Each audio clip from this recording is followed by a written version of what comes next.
एक समय की बात है, सुंदरवन नाम के जंगल में मौसम बहुत ही शानदार होता है। इस जंगल में सभी पशु और पक्षी मिलजुल कर साथ में रहते थे और एक दूसरे की मदद करते थे। इस जंगल में एक बगुला भी रहता था जिसका नाम था मिलू। मिलू ने एक पेड़ पर घोंसला बनाया था जिसमें उसके 2 बच्चे और पत्नी साथ में रहते थे। उसकी पत्नी का नाम था मिली। मिलू आलसी और मोटी बुद्धि का था। वो पूरा दिन आलस के कारण सोता रहता था। खाना ढूंढने के लिए मिली को ही जाना पड़ता था। मिली पूरा दिन मेहनत करके इधर उधर से खाना ढूंढ कर लाती थी और परिवार का पेट भरती थी। सुनो जी, आज आप खाना लेने जाओ। रोज मैं जाती हूँ तो क्या आप आज के दिन तो जा ही सकते हैं? नहीं, आज तो मेरी तबीयत कुछ ठीक नहीं है, इसीलिए मैं नहीं जा सकता हूँ, तो आज भी तुम्हें ही जाना पड़ेगा। मिली को सब पता था कि ये एक बहाना है। फिर मिली निराश होकर खाना लेने चली गई।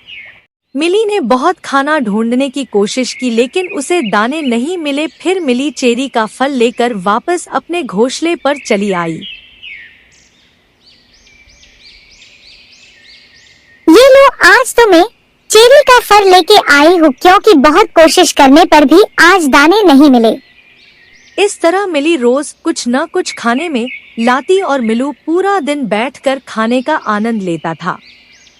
सुनो जी, अब तो इस चेरी को खाकर आपकी तबीयत ठीक हो जाएगी, तो क्यों न आप मेरे साथ चले? क्योंकि अब तो बारिश का मौसम आने वाला है, तो हमारा घोंसला भी कमजोर हो गया है, तो हमें साथ मिलकर छत वाला नया घर बनाना है। यदि हम नया घर नहीं बनाएंगे तो हमारे बच्चे बारिश में भीग जाएंगे। नहीं, आज भी मेरी तबीयत ठीक नहीं है, तो अकेले ही चली जाओ। निराश होकर मिली अकेले ही चली जाती है। मिली के जाने के कुछ देर बाद एक चालाक लोमड़ी वह पर आ गई और मिलू से बोलती है कि मुझे जंगल के राजा शेर ने बच्चों की गिनती का काम दिया है। ये गिनती का काम इसीलिए दिया है ताकि बच्चे कमजोर न हो, और यदि कमजोर हो तो उनके लिए स्वास्थ्य संबंधित सेवाएं दी जाए। आपके घोंसले में जितने भी बच्चे हो उतने मुझे बता देना ताकि योजना का काम अच्छी तरह से पूरा किया जाए। क्या बात है, जंगल के राजा शेर तो बड़ी अच्छी योजना लाए हैं। तो मेरे घोंसले में तो 2 बच्चे हैं। ठीक है, तो उन्हें नीचे लेकर आ जाना। मैं उनका नामांकन और उनकी गिनती कर लूंगी। मुझे बच्चों की दुआ मिल जाएंगी और बच्चों का भविष्य भी बन जाएंगे। मैं थोड़ी देर के बाद आती हूँ, तो आप बच्चों को नीचे लेकर आ जाना। ठीक है, आप इतना अच्छा काम जो कर रहे हो बच्चों के भविष्य को लेकर, तो इसमें मैं पूरा साथ दूंगा और बच्चों को लेकर नीचे आ जाऊंगा। फिर मिलू ने सोचा कि क्यों न मैं दूसरे पक्षियों को भी इस लाभ के बारे में बताऊं ताकि वो भी इस योजना का लाभ ले सके।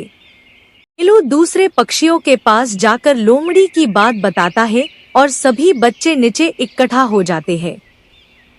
थोड़ी देर बाद मिली वापस आती है और देखती है कि घोंसला पूरा खाली पड़ा है और सभी बच्चे नीचे आ गए हैं।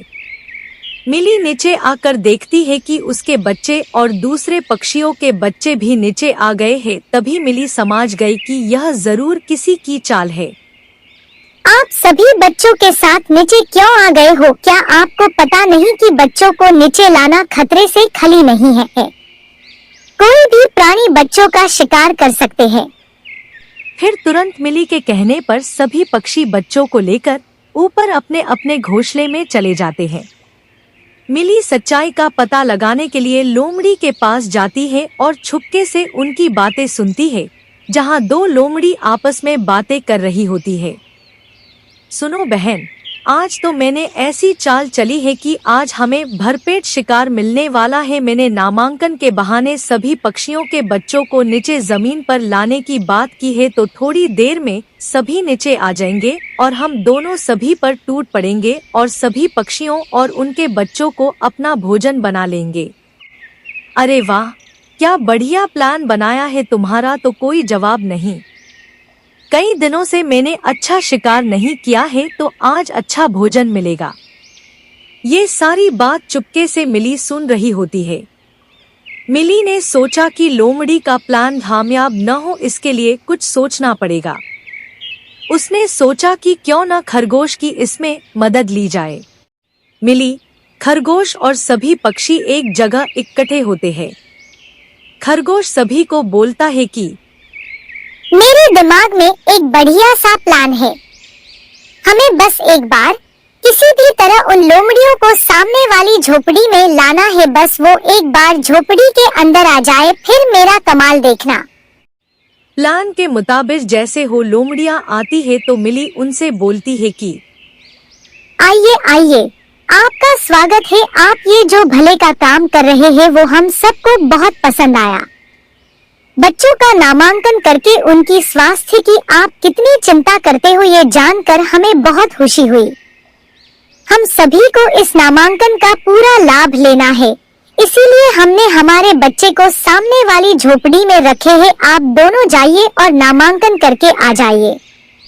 अरे वाह, आप लोग तो बहुत समझदार हो।